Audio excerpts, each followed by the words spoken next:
that tone of like, good versus evil was much more prevalent in the very, very first draft. It was more like a Genndy Tartakovsky Western ninja movie.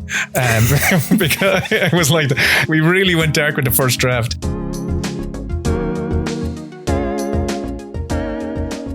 Welcome to Script Apart, a podcast about the first draft secrets of great movies.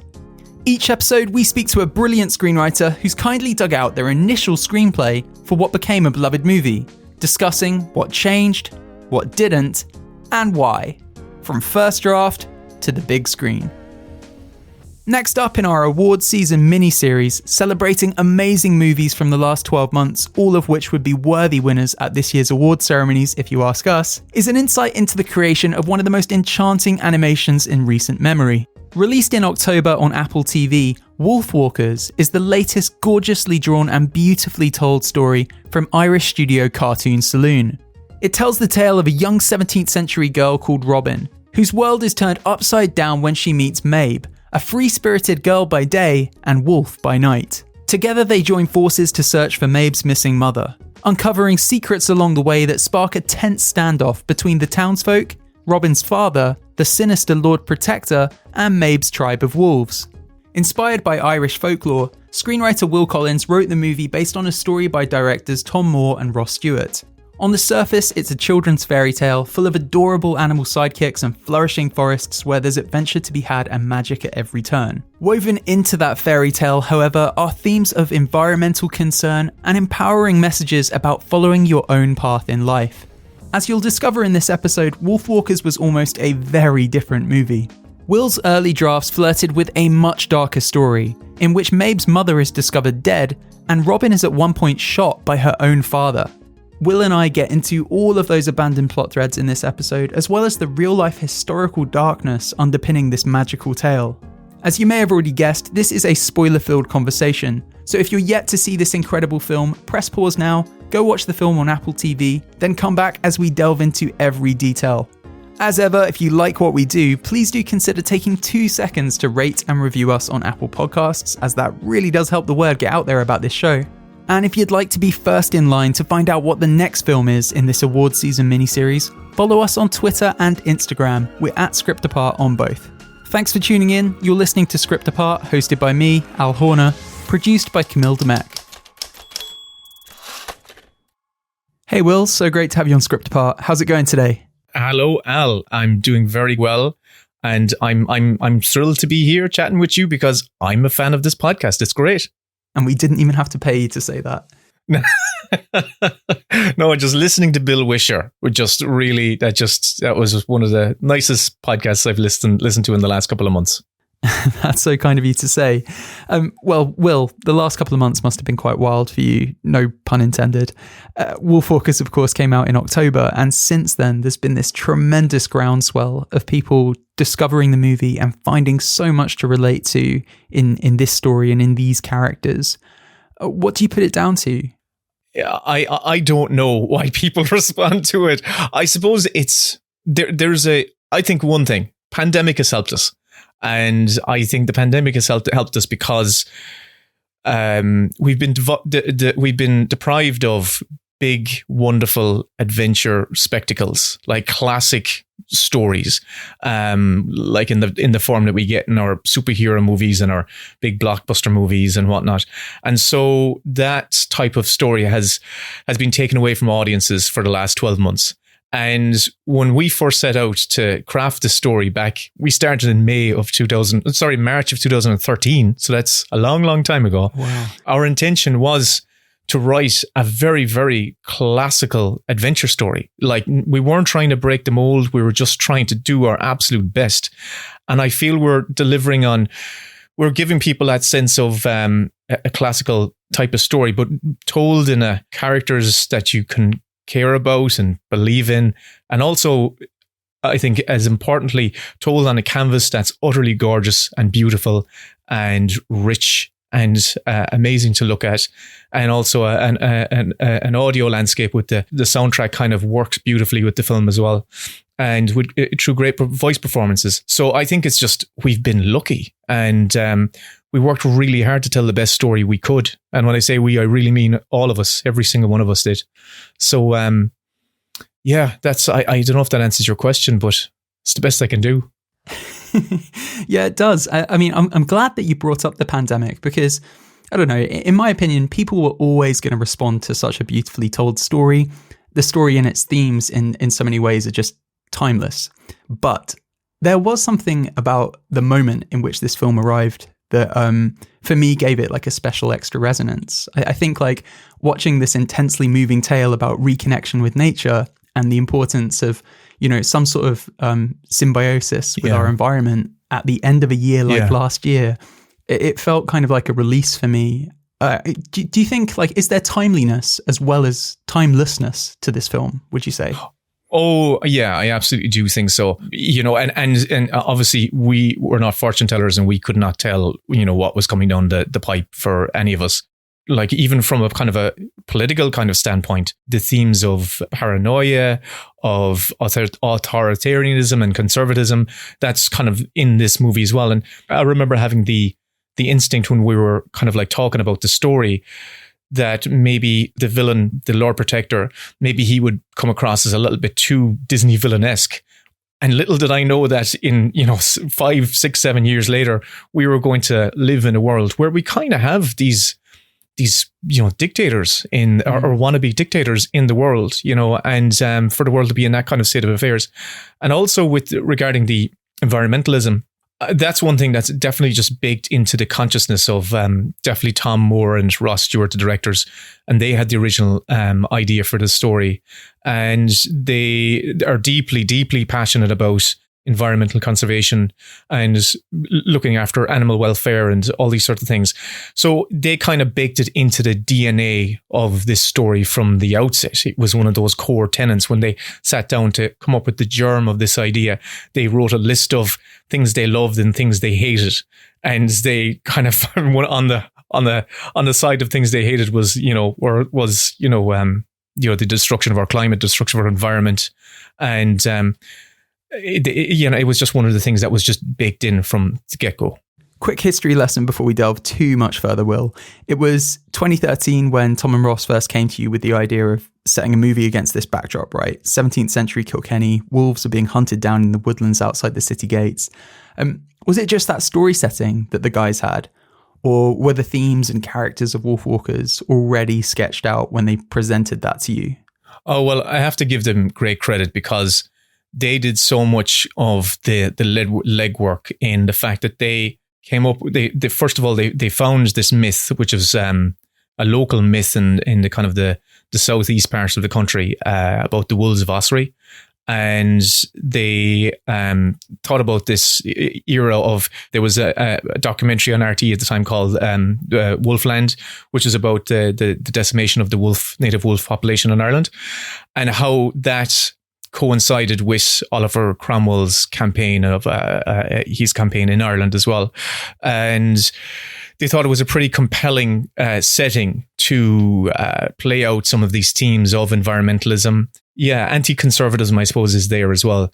But so what the lads had generated was, they had the notion of, like, you know, what if a wolf hunter came over from England to Ireland to wipe out the last of the wolves, or was commissioned to wipe out the last of the wolves. And in the early concept, it was just Bill and his son. And they came over, and there was, like, let's say, a 1-page outline at that stage, and you could clearly see the environmentalism aspect in there, because there was a push and pull between the farmers and the Wolfwalkers. But there wasn't a huge amount in the story, but there was enough in the DNA to know that the germs of great drama on the page already. So there was just a bare bones of an idea. So when I came on board, I really came on to focus in on character and theme and the journey the characters were going to go on, how they were going to go on that journey, what the specifics of that story would be. And we had our first conversation, as I was saying, in March of 2013.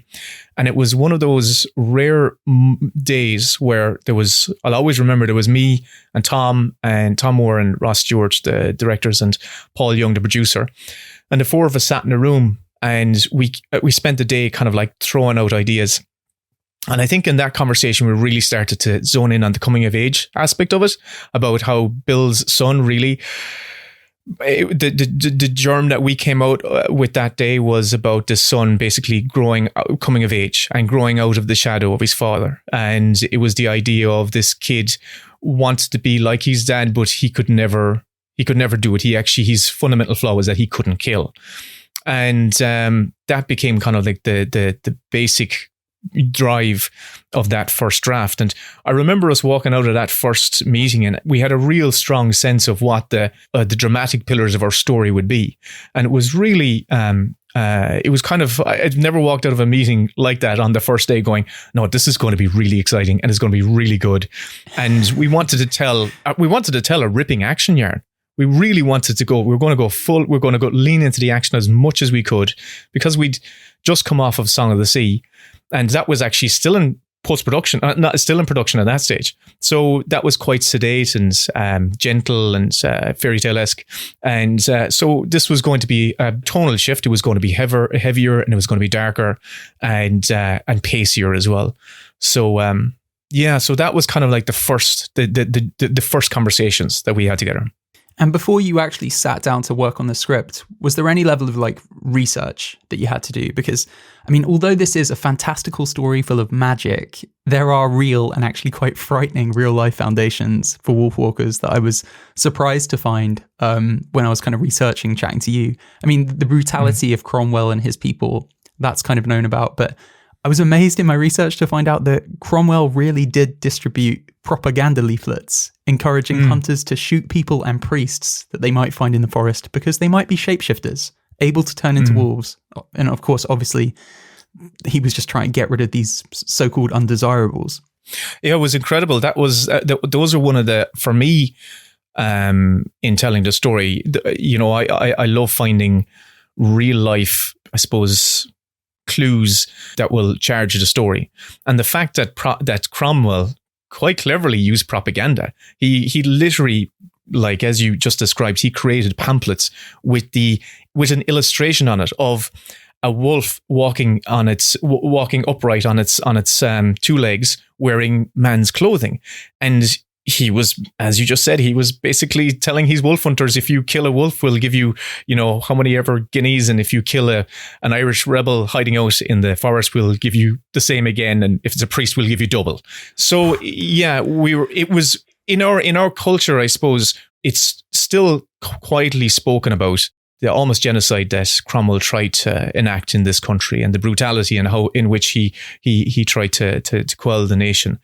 And I kind of feel in a way, it's these things, need to be spoken about, whether it be here or whether it be in 1940s Western Europe or anywhere. These moments of brutality, that when man can enact such, finds rationale to be so brutal to his fellow man, can never be brushed under the carpet. It needs to be kind of held up as a pillar of, this is how bad things can get if we let someone as, I suppose, if we let someone who's driven by their own righteousness get their way, it can go very, very poorly for a lot of innocent people. That bit of research definitely played into our story. And in actual fact, it's one of the first pieces of art that the lads that I think Ross made for the movie is the wolf hunting poster that you see in the film. And we also it's set in Kilkenny, which is where the studio is, Cartoon Saloon studio is. So like we did a research trip, myself and the directors, just literally going around the city. Look, some of those buildings are still there, and we would just walk and talk, and we met with local historians and stuff like that. So it was all very rich. The world felt real, and we wanted to create a world that felt, I suppose, populated and vibrant, and also showed the challenge of the time, where most Irish people did capitulate and did follow along with basically bow to Cromwell's army, understandably so. And so we showed that a lot of those native Irish people in there are kind of tolerating this occupying force, and it was a minority of people resisted, and a minority of people did flee into the woods and tried to, and ultimately had to move west. And to stay alive, effectively. It's a story that, like Song of the Sea before it, leans heavily on Irish folklore and Irish mythology. In this case, the legend of the Wolves of Ossory, as you say. Having written 2 films now that take legends and retell them for a new generation, have you come to any conclusions at all about why myths like this persist and why it's important to keep telling them? I mean, I've spoken to other writers who've written movies rooted in folklore, and often there's a sense of pride, I guess, in rescuing and renewing a little part of their culture. Is that the case for you? Is that what makes you want to tell a story like Wolfwalkers? I think the lazy answer is these stories are a part of our identity. In these myths and in these old stories, there are great truths in there. There's great lessons in there to be found and to be parsed. And I find that if we start to lose our uniqueness and our identity, and whether you be from the west of Ireland or whether you be from, South London or whether you be from Germany, we all actually share an innate storytelling DNA. All of us, we're all humans. Before we were farmers, we were storytellers.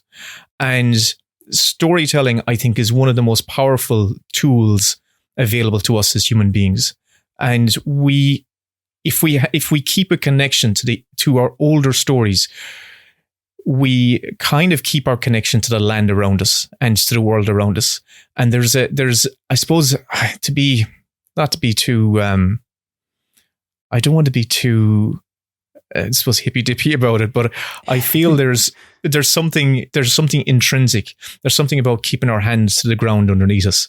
And in a way of doing that is by listening to the stories that are being told around us, that are echoing around us, and you have more respect. You find there's an aspect of respect, but also there's something magical about it. There's a transportive quality when you're told a story. If you're walking down a street past an alleyway that you have walked down all your life, but then all of a sudden, if you hear a ghost story attached to that alleyway, then all of a sudden that alleyway has more meaning and resonance and potence to you, and you will tell that story to someone else. And there's all of a sudden places grow in importance when we tell stories about them. And I think it's really important for us as human beings to keep stories alive for regarding the land around us and the place where we live, and our neighbors and our people. Basically, it's just keeping ourselves in touch with humanity and nature. I think it's very important. I'm such a sucker for stories in which one person gets close to what at the beginning of the story they assume is the enemy. So they assimilate into that person's subculture, and as they do, they begin to come around to their philosophy, and their allegiances and presumptions about the world begin to be challenged. Point Break is a brilliant example, like Avatar. Something about that kind of arc is just inherently dramatically interesting. How early on did you realize that was the story you were going to be telling? Oh, well, we knew straight away. We knew that there's, it's the fish out of water. It's this character who comes into this world, and we knew it was just, again, baked into the DNA of this story. How great and how exciting is the lads who had the idea. And I just loved it. The idea that there's a wolf hunter comes over to wipe out the wolves, and his own son at that stage becomes the very thing he wanted. He's there to hunt. And I just think that's the best type of drama you can ask for. And also, I just love those stories because, I think it's important that we need to walk in other people's shoes. I think it's very important for us. If we are taken out of our own skins, and plonked in someone else's shoes for half an hour, then you learn more about the world in that half an hour than you do in 12 months on this earth when you're sleepwalking around in your own shoes. And I just think that's a good kind of philosophy to have going around in your daily life, is to try and think about the world from other people's perspectives and points of view, and you'll find yourself becoming more compassionate very quickly when you do so. I couldn't agree more. Well, Will, I suppose we should dive into the draft that you sent over, which is a fascinating glimpse into the slightly darker film that Wolfwalkers almost was. As you alluded to earlier, there was an initial draft before this one in which Robyn was a boy. We'll discuss the gender flip in a moment. I'm excited to get into that. But first, I just wanted to talk about your introductory scene here, which is slightly different from what we see in the finished film. So we begin with canine panting, the sounds of strong rhythmic heartbeats as an animal runs. We see a swirl of colours moving and twisting. We are a cacophony of animals. We're running through a forest, all is still, the mossy forest floor is shaded by a thick canopy of trees. A lazy rabbit ambles along, stops, and nibbles on a blade of grass. It sniffs a too perfect arrangement of leaves when, thump, an arrow bolt kills the rabbit instantaneously. The world is quiet again. So from here, we get straight into establishing Robyn and her dad. But in the finished film, you chose to put in a scene before this one that shows loggers ripping down the forest and wolves appearing out of the darkness to defend it. A man is injured, but just as the wolves look ready to go in for the kill, a mysterious woman appears and heals him. So can you talk me through what the initial idea for the scene was and why ultimately you decided, I've got to introduce these wolves and the magical element of this story quicker? The story changed in a huge way when we flipped gender.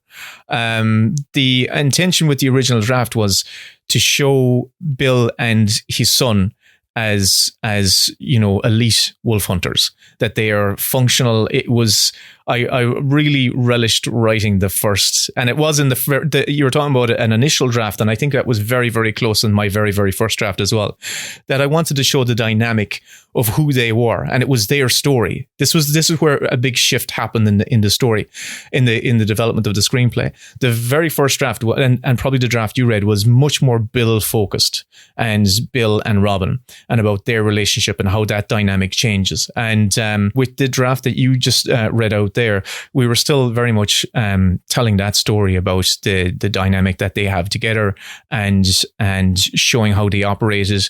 And also in that scene, Bill gets bitten. So that's a big difference to what happens in the movie. Bill gets bitten pretty much from the off in the early drafts. When we changed the story as we went forward, we just found it was more, we needed to get into so many aspects changed, like, who Moll was changed.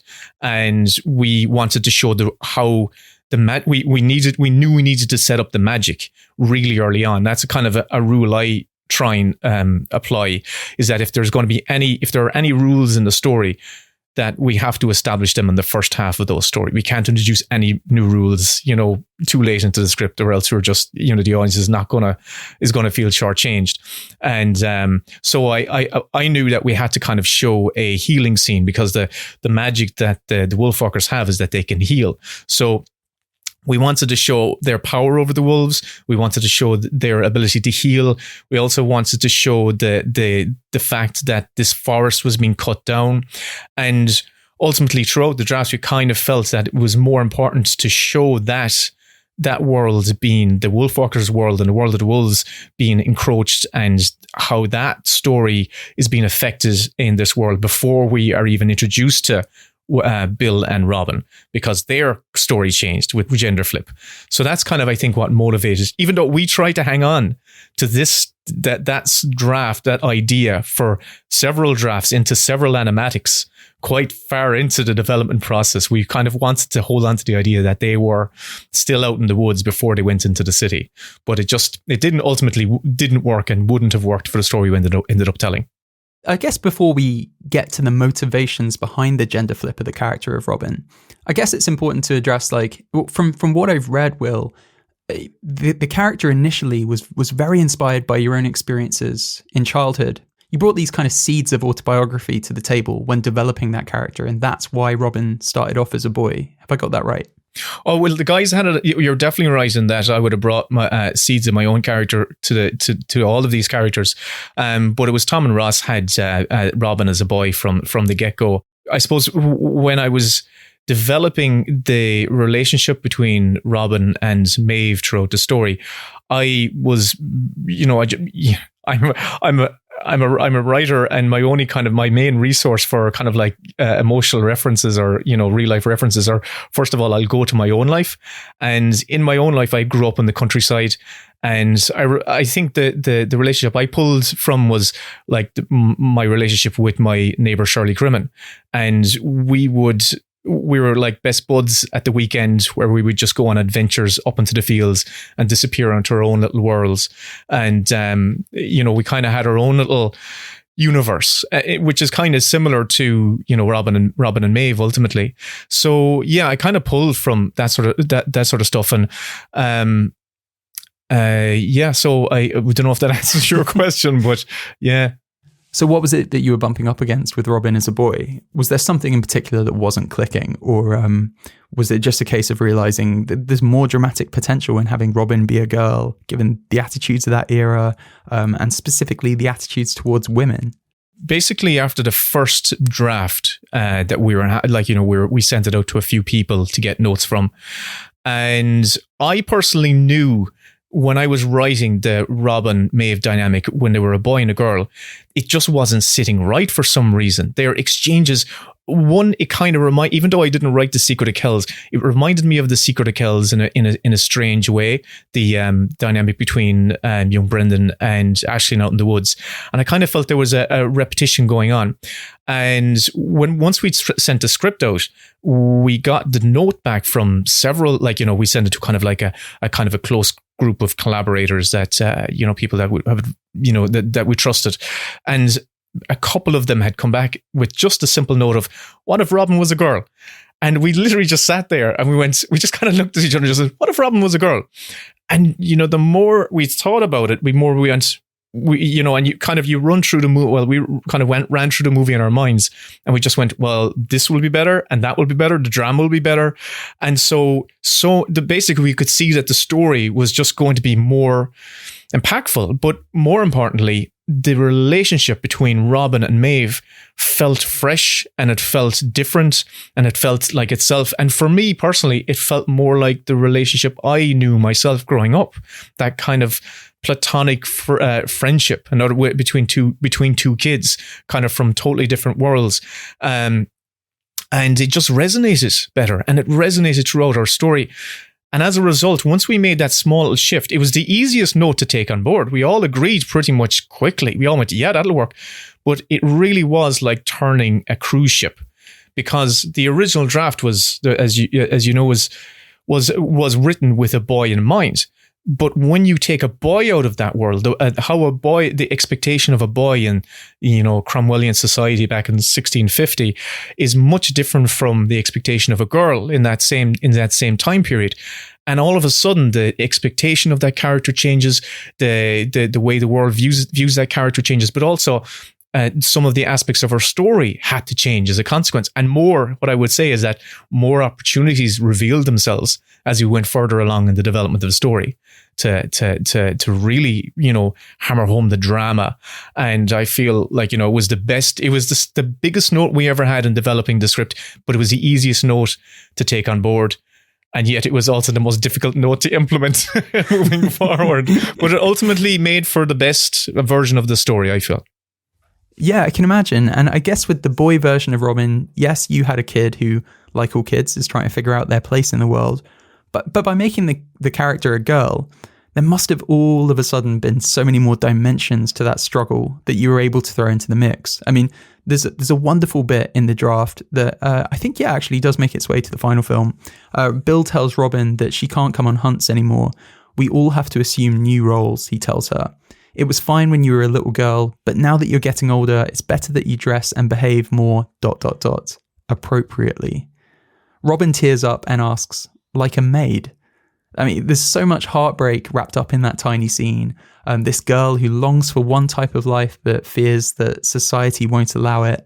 I mean, you wouldn't have been able to explore conflicts like that without having made Robyn a girl, right? Did it turbocharge elements that were already in the story as soon as you made that decision? Oh yeah, there was, before we were struggling with when Robyn was a boy, we were struggling with his kind of challenge. And his challenge before was that he basically wasn't a hunter, and he was going to have to come to terms with the fact that he wasn't a hunter, and his dad was going to have to accept that as well. And once we changed the gender, all of a sudden Bill's worry for his daughter just became it magnified, because now Bill is a dad, knowing that his daughter, a woman in that time and in that society, had basically two career opportunities, and one was to be a housemaid and the other one was to be a witch. So Bill was kind of knew what was on the card. So I felt that my as a writer, my empathy grew towards Bill, because I knew the urgency that he was feeling and the dread he was feeling for his daughter. But also then for Robyn, I felt, it impacted her so much, because she wanted nothing more than to be out hunting with her dad. She wanted to be that person. That was her world, and that's what she loved. And all of a sudden they're in this new town, and she has to be something completely opposite to what she is.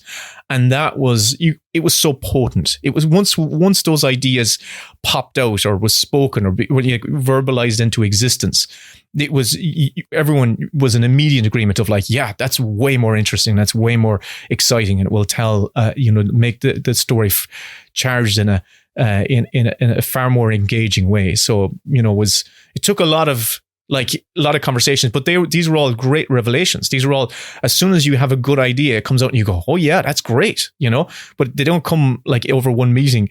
They come over multiple meetings, multiple drafts and animatics and wonderful collaborators and collaborations. And but it definitely had a huge impact on us. And another big change in this early draft, the Lord Protector is spoken about, but he doesn't actually really turn up till the page 70 mark. In the finished film, he has quite a sort of constant presence throughout the film. Can you tell me why you decided to make him more of a presence in the finished film? And I'd be also interested to know whether there were kind of other antagonists that you looked at from other films as a guide for who this character could be and how scary you could make him, bearing in mind that, you wanted this film to be family friendly. The Lord Protector, even in my first draft, I wrote a bad guy who had no dialogue whatsoever. And he was a rival hunter to Bill, and he was just a beast of a monster. And the inspiration for him was, if you remember Raising Arizona, remember the hell dude on a Harley Davidson motorbike. He had like two wolfhounds. He had these two almost demonic wolfhounds that were just pulling at the chains and whatnot. And there was no Lord Protector in the very first draft. There was a mayor of the town sort of dude who was based on real life. But as we went further in the draft that you have there, we had a kind of a town's clerk who was basically speaking the Lord Protector's lines that ended up in the finished movie, or a version of it. But we just thought, as we went further in the story and the development of the story, we just thought it would just be more economical to have the Lord Protector be a presence in the story throughout, or not throughout, because he actually disappears. And that was one of our issues, where we thought, oh God, is he... one of my biggest dreads with the screenplay and writing the story in the film was that the Lord Protector was going to come across as being too much of a two-dimensional Disney villain. We tried various iterations where we tried to not soften him up, but give him, I would say, give more kind of depth to his character, but that's not right either. Kind of show a different side to him, where he was trying to butter Bill up a little bit and trying to, pretend to be a nice guy. But ultimately, that felt really, really false. And it felt like we were just trying too hard to give him more depth. And we just leaned into the fact of, hang on a second, we just finally kind of just relented and just said, he's our story's bad guy. In the narrative of this time and this place, he's the bad guy. And we just leaned into what he was trying to do in real life at the time. And he had a campaign to run, and he was a very efficient commander, and he was he was very, very successful in what he did. And he demanded that same sort of success, that same sort of efficiency from his troops. So we just approached him from that point of view of we said his relationship with Bill was that of a boss who had like a very lower level employee who needed to do his job, or if he didn't do his job, he was going to get fired. And regarding the kind of the terror aspect of it, that was the joy of developing this story with Tomm and Ross in Cartoon Saloon, was that we could never, I could never come up with anything that they said no to regarding terror wise. We all grew up, we were all kids of the 80s, you know, we all grew up in the 80s. And we were used to being terrorized and being terrified by films. And I think for me, a philosophy I have, it comes from, you know, reading Roald Dahl stories, which are quite dark and have really menacing villains in it. And my philosophy is kids can deal with dark, scary characters, boogeymen, as long as the kids are okay in the end, as long as the kids are fine and children who are watching them can see the kids are okay. Then kids are okay with big, bad, nasty villains. Can you tell me about the friendship between Mebh and Robyn? Because there's something so organic and real about their scenes together. There's a lovely scene in particular where the two of them steal these treats, these town tasties, as you call them, where you get to see them playing together. You get to watch their friendship starting to blossom. What was your process of like letting that friendship grow on the page and making the audience invest in them as friends, I suppose? Well, first of all, Ross Stewart had a great touchstone for their relationship, and he cited it from very early on. He said, their relationship is just like the same relationship in Son of Rambo.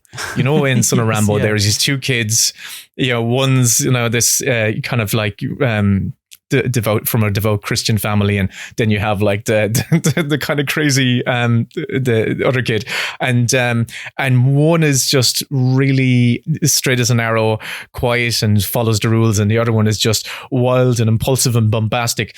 And we all, when we were talking about it, we all said, yeah, do you remember having that kind of friend when you were a kid? And we're all going, yeah, we all had that friend who was just a little bit a little bit dangerous and teetered on the edge of being dangerous. But you knew they were actually good at heart. They were just a bit wilder. So we kind of knew what the reference was. I think that was for us in developing the story, as long as we could we tried to make everything as relatable to the real world for ourselves as possible. And if it felt and sounded real, like a relationship we would have had in our own lives, then usually it kind of worked. There was something true about it, and that kind of truth kind of sang in the story. And it's kind of funny when I mentioned, and you also mentioned Town Tasties. I always get a kick out of that because people say Town Tasties. I wrote Town Tasties in the very, very first draft as a placeholder for me to go off and research what sort of things kids would like to eat back in, 17th century Ireland. And I never found anything that sounded as nice as Town Tasties. And I just went, I'll leave it in, and it's still there.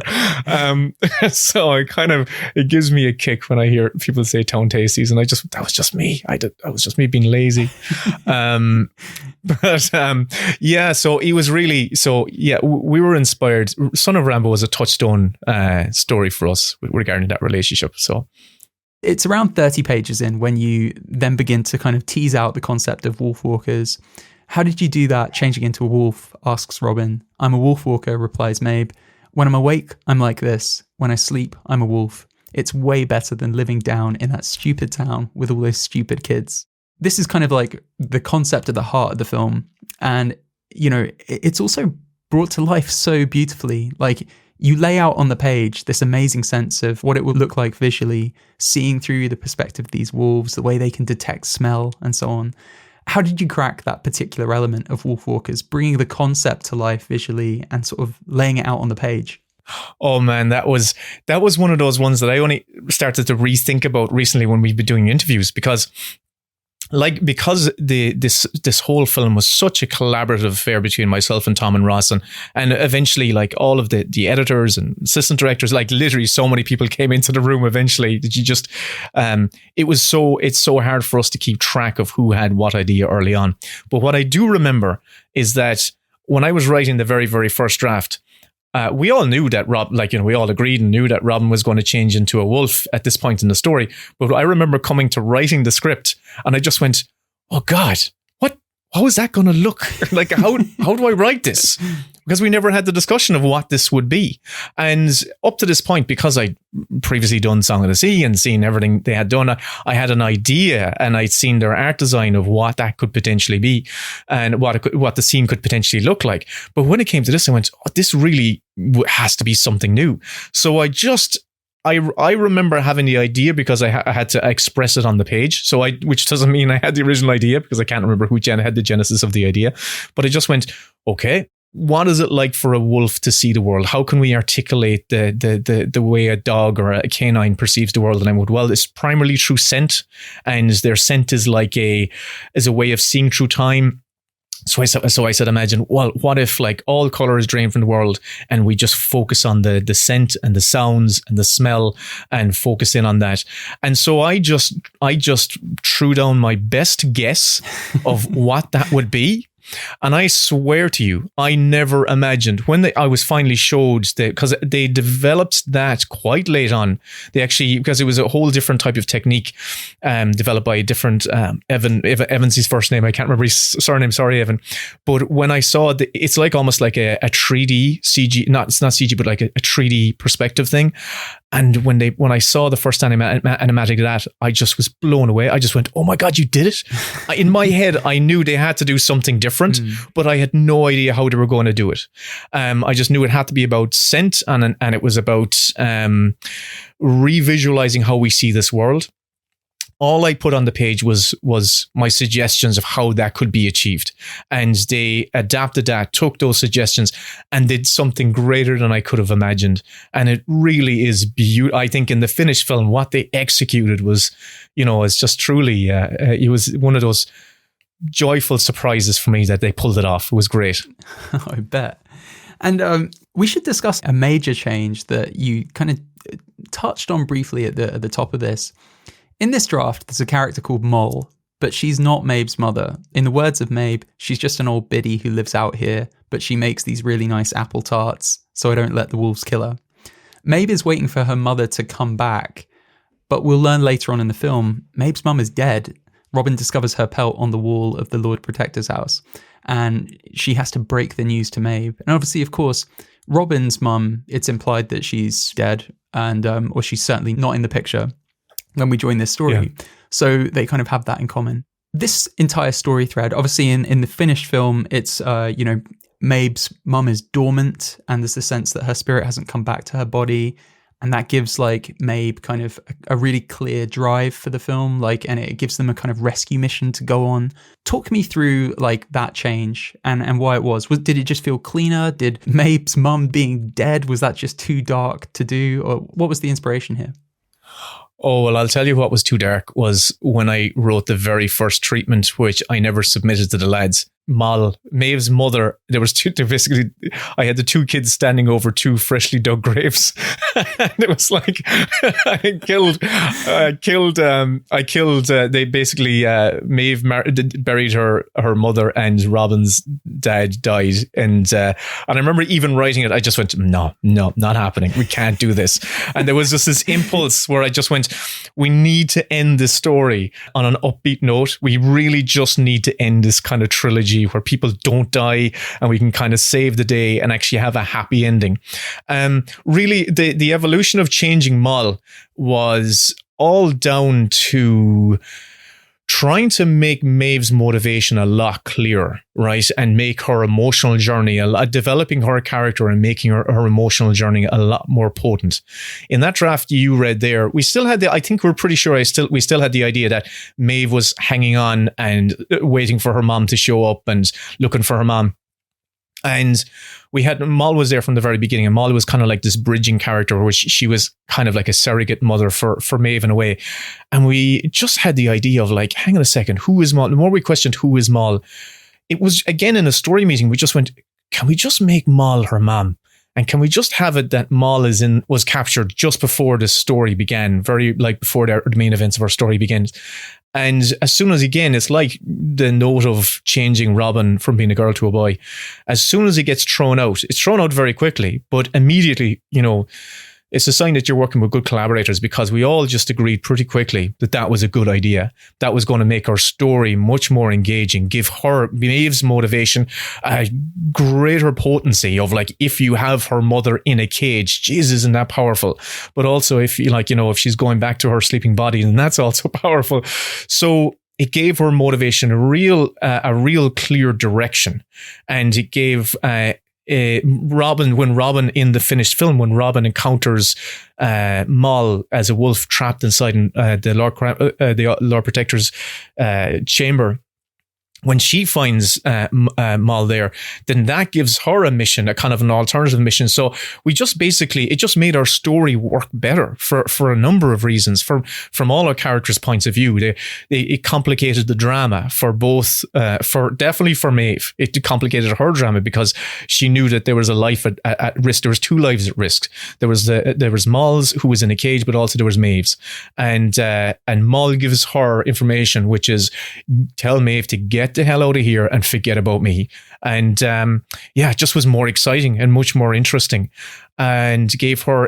And also I felt that in that draft you read, that Moll's kind of role, she was already kind of like a half Wolfwalker, that she was kind of like she was really based on a kind of a wonderful Irish, she wasn't a myth, she was a real woman, her name was Biddy Early, and she was like a soothsayer and a healer who lived in Clare in Ireland and in the 19th century. And we were kind of basing it on her, that she was like a real human but not a Wolfwalker, a kind of another kind of bridging person between these two worlds.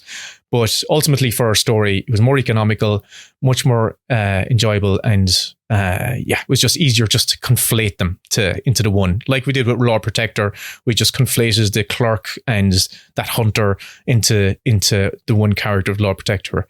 It was just more economical and more efficient. That change must have unlocked so much for you guys. I mean, without it, you wouldn't have been able to have that fantastic scene that's missing from this draft, where Mebh and Robyn venture inside the castle gates to try and rescue Moll. It's in that scene that we get up close with this kind of braying crowd who've been trained to fear these wolves, to lust after their capture. We started this conversation talking about the timely events of this movie that would have been impossible to predict, of course. But there is a sense in these scenes, in the final movie, of how division is something that's stirred and whipped up, often for someone's political advantage. We've obviously seen that firsthand over the last few years with Brexit and in America. Can you tell me about the construction of that scene and how it ended up finding its way into the film? Yeah, you're absolutely right. We did not predict where the world would be when the film was coming out at all. The how that scene came about, again, it was really the excitement of making these little story decisions, of these little story changes, like okay, let's change Robyn into a girl, and basically having that question being raised of, okay, well, if Moll is still alive and in the city trapped in a cage, how can we use that to create a more exciting story? And one of the things was, wouldn't it be great? Because we knew we wanted to get Mebh into the city. We knew we wanted Mebh to be going into that city. We wanted to see her interaction and how she would interact in that world. But if you put in, it never really has it had a charge, but it never really had that potency. And if you put the thing that she wants the most into that world in a cage and being paraded around like a monster with everyone almost throwing rotten vegetables at it, or, the sense that her own mother, basically creating a sense in Mebh that her own mother was about to die or be killed. It's more potent. As soon as you say it, it just hit us. It just hits you in the gut. You go, that poor girl. Your empathy for that character just magnifies. And even now, when I watch the finished film, when Mebh, when she sees her mother in a cage, she just flips. She's been put in a cage by Robyn. Robyn's literally tried to put her in a cage just to try and save her. And that's kind of awful and tragic and poetic in its own way.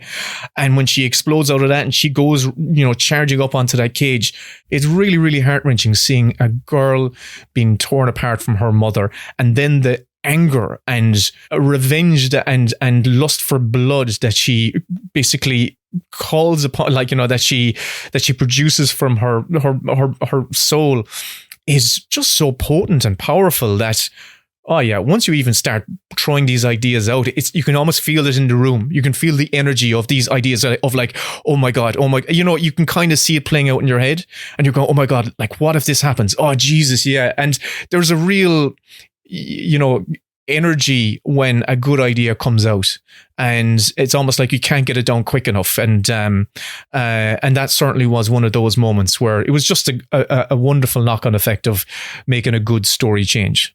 We then get to this climactic scene in which Bill, Robyn's father, becomes a Wolfwalker, reconciles with his daughter, and then defeats the Lord Protector in this jaw-dropping clifftop scene in the Wolf's Cave. This is actually pretty much intact in this early draft. You obviously knew fairly early on that this was the endpoint to your movie. This is what you were aiming to reach. Were there ever any other ideas for how to bring a sense of climax to the movie? I mean, and also, was it tricky when attacking these scenes, deciding who to keep in the mix and how? I mean, it's Bill who ultimately fights the Lord Protector, but I'm curious if there was ever a point where Robyn was fighting him, as till now it's been very much a story through her eyes. How did you decide how to close out everyone's arc? Yeah, that was always difficult and challenging to work around. One of the big, so from the get-go, as I already said, it was in the early draft, and even I think there's the residue of it is in the draft that I sent you as well, is that the story was much more focused on Bill than not that it wasn't focused on the kids, but he had much more of a presence in the story. And I think it might have been in the draft I sent you. What actually happens in the finished movie, what happens is when Robyn and Mebh kind of like meet for a reconciliation before the big battle, Bill shoots the wolf, okay? But in the draft, Bill accidentally shoots Robyn. And this was one of the early ideas we had, and we always found that to be a real shock moment, whereas like this dad accidentally shoots his own child. And that was really potent.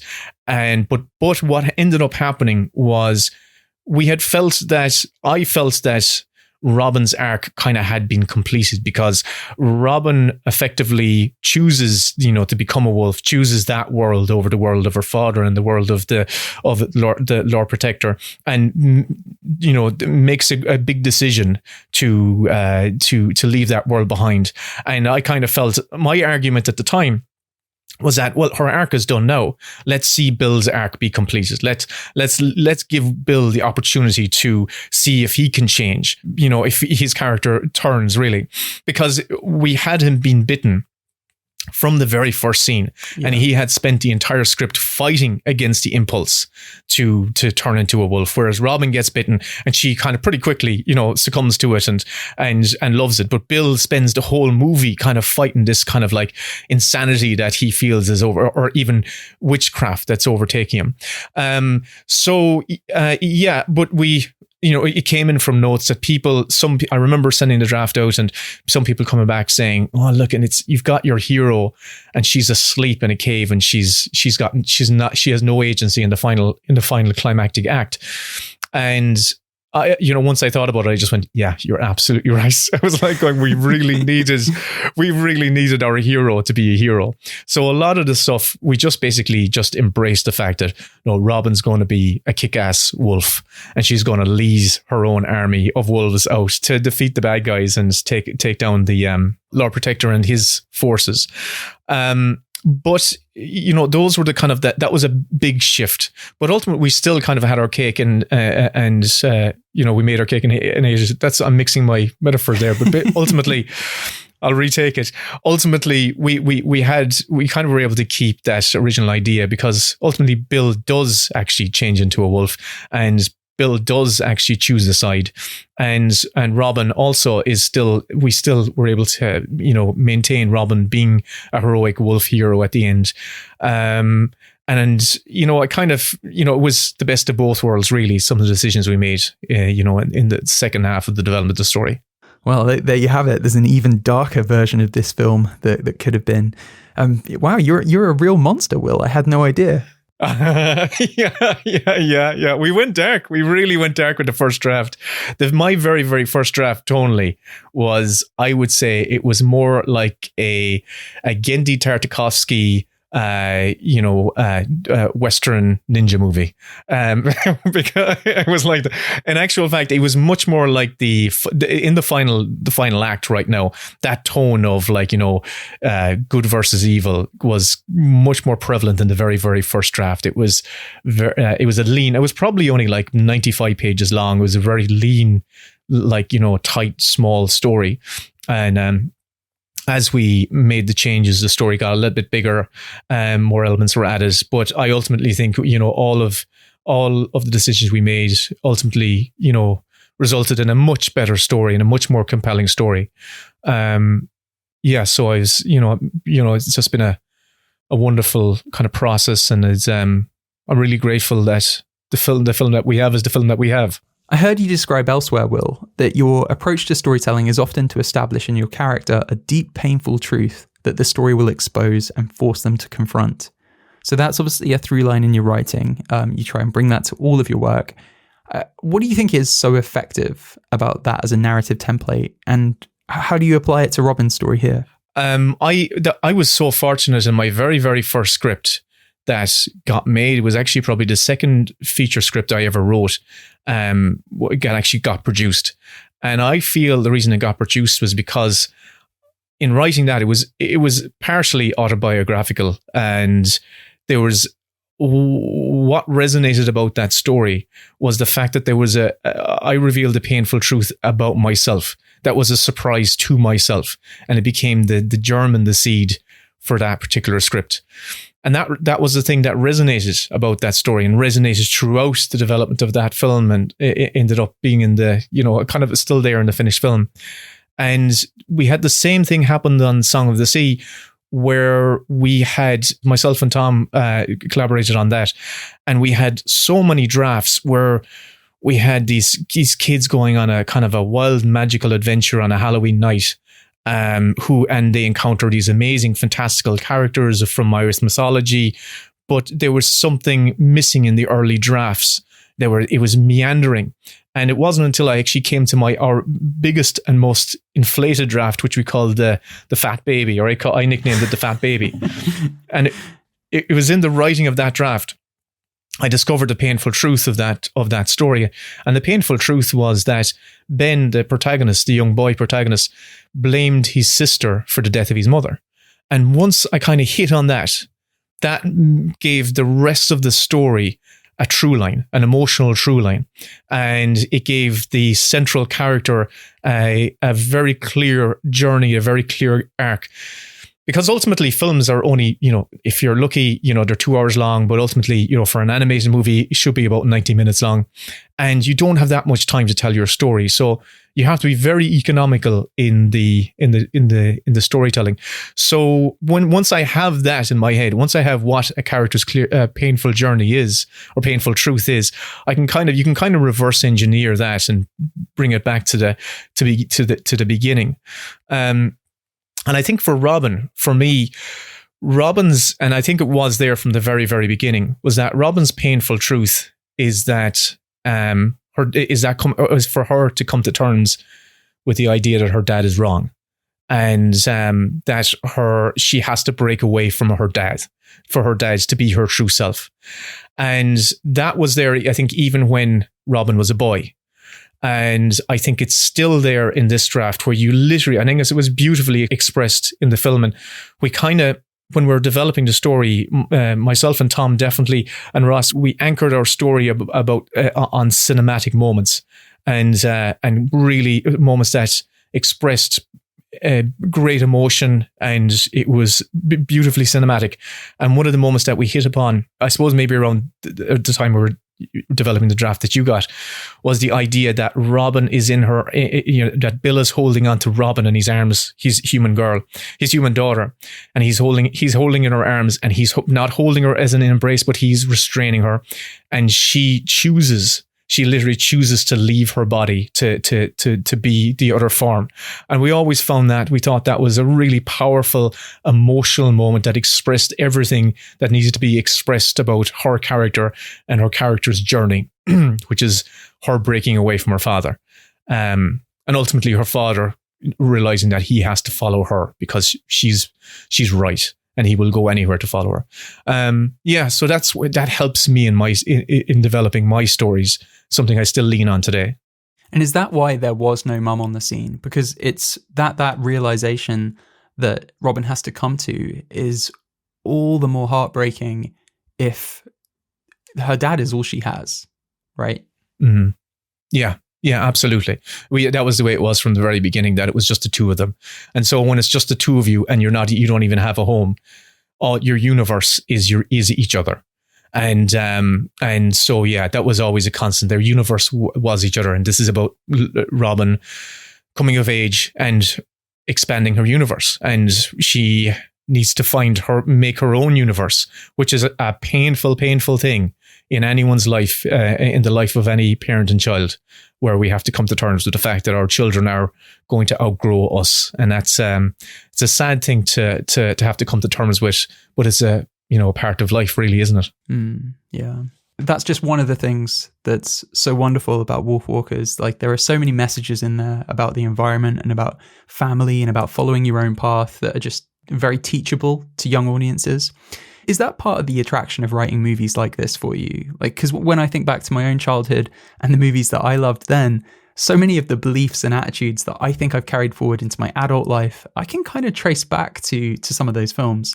Not to get too profound about it all, but do you believe in the ability of kids' films to kind of be these formative experiences for kids that can help them make sense of the world and their place in it? And is that one of the things that compels you to write a movie like Wolfwalkers?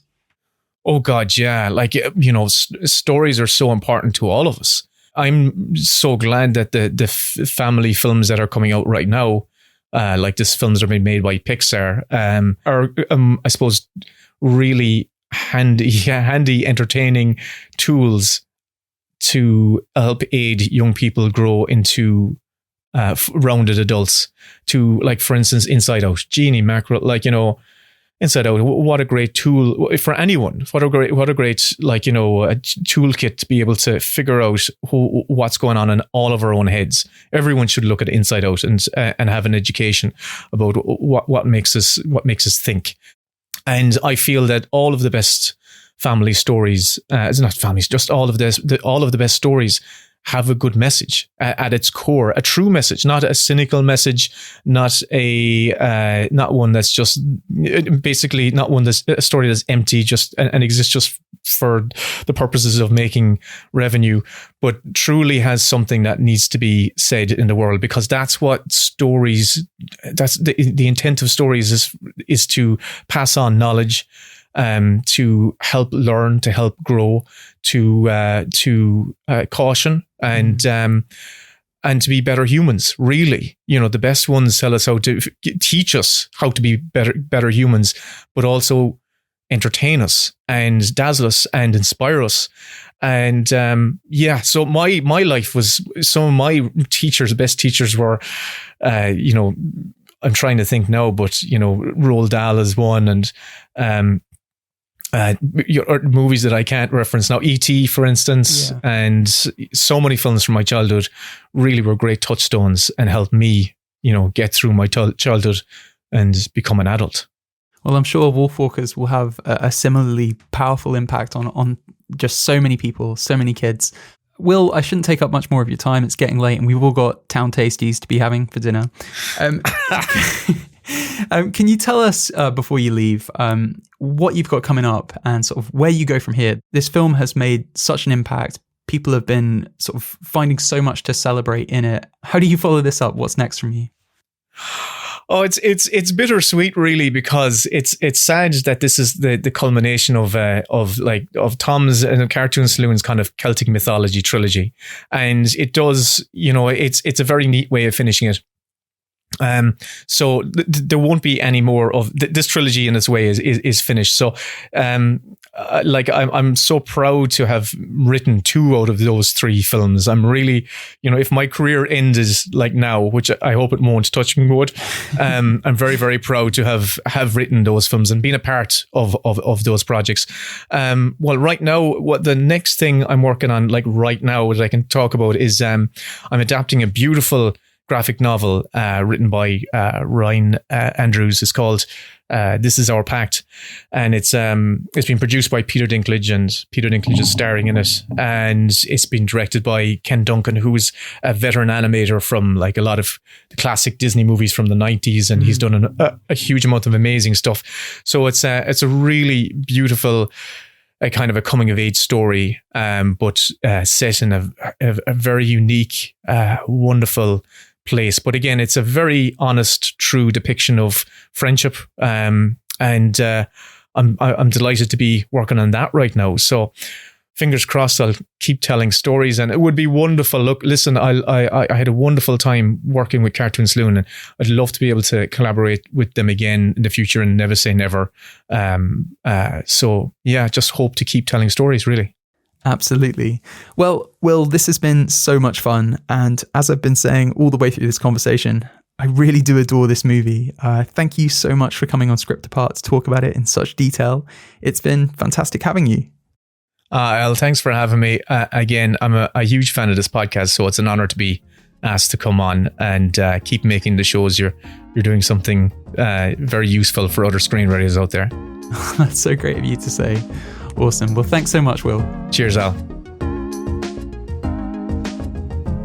You've been listening to Script Apart, hosted by me, Al Horner, produced by Kamil Demek, with music from Stefan Bindley-Taylor. Get in touch. You can find us on Twitter, Instagram, or you can email us, thescriptapartpodcast@gmail.com. Thanks for listening. We'll see you next time.